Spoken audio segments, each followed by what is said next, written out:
Tina Turner was a literal worldwide rock star. Whether or not you're aware of it, you have heard at least one of her songs. She owns the title of Queen of Rock and Roll with no competition. However, and there's always a however, isn't there? Despite all her musical talent and all the good in her life, the media could not stop portraying her as a victim. Tina's public life and career were shrouded in controversy about her experience of abuse, her family life, and her grief. For a long time, it didn't matter how good she was because all we cared about was how bad her life had been. Let's explore how the media haunted this woman with her trauma and explore some of the absolute vilest things the media has ever done and said to her. Then, let's ask the question that really matters. Did this woman see herself the same way that we were forced to see her? Before we jump right into it, make sure you're subscribed and have turned on the notification bell so you never miss any Black Hollywood analysis stories like this one. Born Anna Mae Bullock, she acquired the name Tina Turner as a stage name from her then-husband, Ike Turner. She grew up in poverty, and her passion for singing drove her to pursue a career in the industry. Tina Turner had 4 sons. 2 of them are biological, and 2 of them are adopted. Both of her biological sons tragically passed away. Her oldest, Craig, struggled with his mental health after his tumultuous childhood and passed away at his own hands. Her other son, Ronnie, passed away from medical complications later on. After 65 years in the music industry, Tina Turner passed away at the age of 83. She suffered from intestinal cancer, kidney problems, and blood pressure problems. The entire world, as well as her second home, the country of Switzerland, mourned the passing of rock and roll royalty. Everyone knows that navigating 2000s paparazzi media, especially the tabloids, was like navigating through a dark valley of starving vultures with a slab of meat in your pocket. In a lot of popular media and news, it was really difficult to portray someone as the complex person they were, because all the press was interested in was telling the same story about you and who you are repeatedly. Tina's being a black woman didn't make this any easier for her to navigate. We're about to get into some of the vile and disgusting things that she experienced at the hands of the media. To lighten the mood, did you know that if you Google Tina Turner, Google responds with, "Did you mean simply the best?" That's really sweet. Now you're ready for the stuff that'll put a sour taste in your mouth. Wherever Tina Turner went in the 90s for an interview, she was being bombarded by the press and journalists who wanted to pry into her personal life. Tina felt very uncomfortable. She told her manager in a documentary that she was beginning to feel depressed because of it. He suggested that she write a book about it because that would get them to shut up. For a long time, Tina's relationship with her ex-husband and how he abused her was a point of contention between her and the press. It seemed it was all they wanted to hear about, and they were desperate to get some sort of vigorous reaction out of her. Taking her manager's advice, Tina decided to advise Angela Bassett when she played Tina Turner in What's Love Got to Do with It? Tina claimed she never saw the film. She didn't think about her past, and she wasn't as obsessed with sharing it as the media was with hearing it. At the Venice Film Festival, she claimed that she never saw the film and that it was made so that she'd no longer have to discuss that part of her life anymore. She also claimed that she would never want to sit down and watch all the violence and brutality in the film.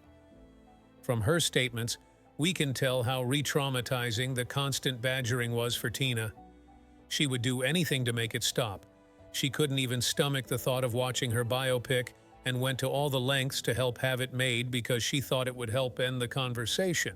Interviewers persisted, asking her intrusive questions about her experience with abuse, presenting her suffering as funny or as a drama that should be ogled at. Tina was disrespected multiple times by the media. That still didn't stop some interviewers and talk shows from inviting her abuser, Ike Turner, onto their shows so he could share his sick side of the story. Multiple times the media decided that it was their job to make the decision of forgiving him for her, and that all he needed was somewhere to speak his truth. They let him on to multiple shows where he, of course, said that he doesn't remember it being that bad. Media outlets disregarded her autonomy, her boundaries, and her self-respect to get the story they wanted.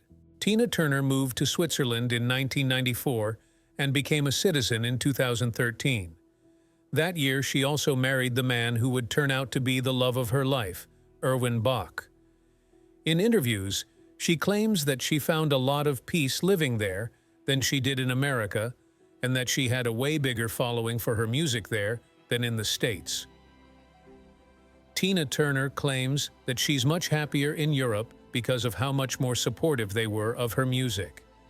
To become a citizen in Switzerland, she relinquished her U.S. citizenship. When asked how American she is in an interview with Larry King, she said that everything about her was American, but that she loved it more in Europe. The president of Switzerland himself tweeted, "With Tina Turner's death, the world has lost an icon."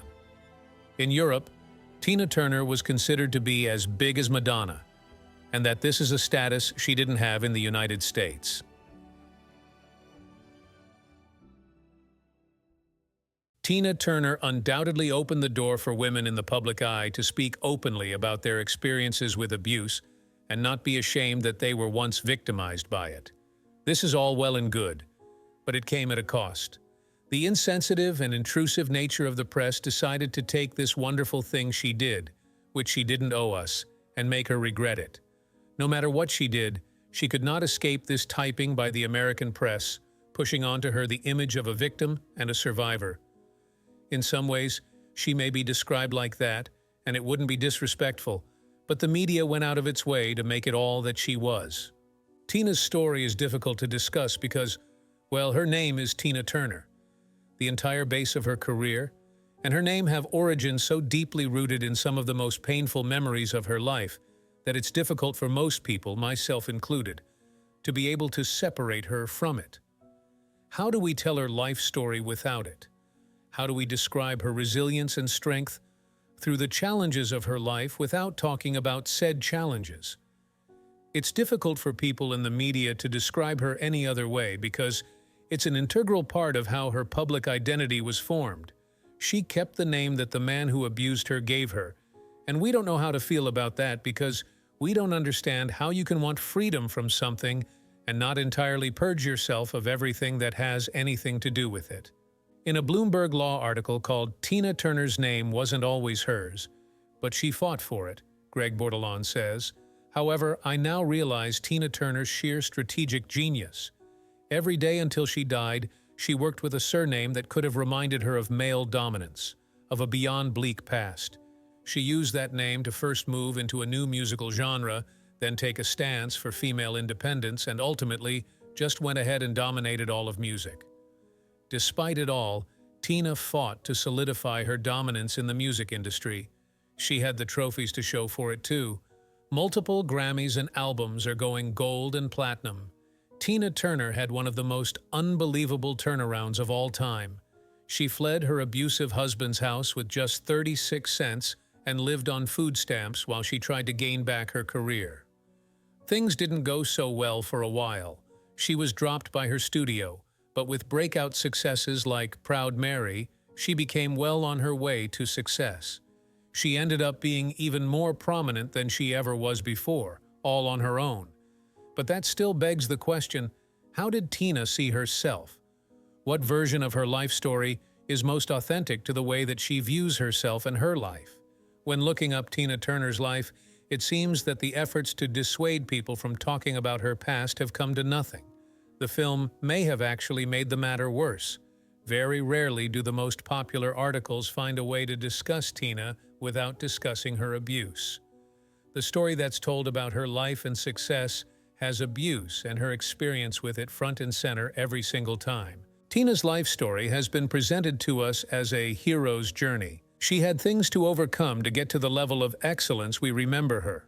But the only downfall of this framing is that we struggled to define Tina's life without mentioning abuse. In many interviews, she said she doesn't think about her life that way, and she doesn't like to dwell on the past. A clear indication that Tina doesn't see herself the way we've been asked to see her. The memories of her life that Tina defined herself most by are her times with music, in the studio and on stage. We wanted a story about her to tell that has ups and downs because it's more shocking and exciting to us. To Tina, her life was always a journey on the way up, and she never looked back.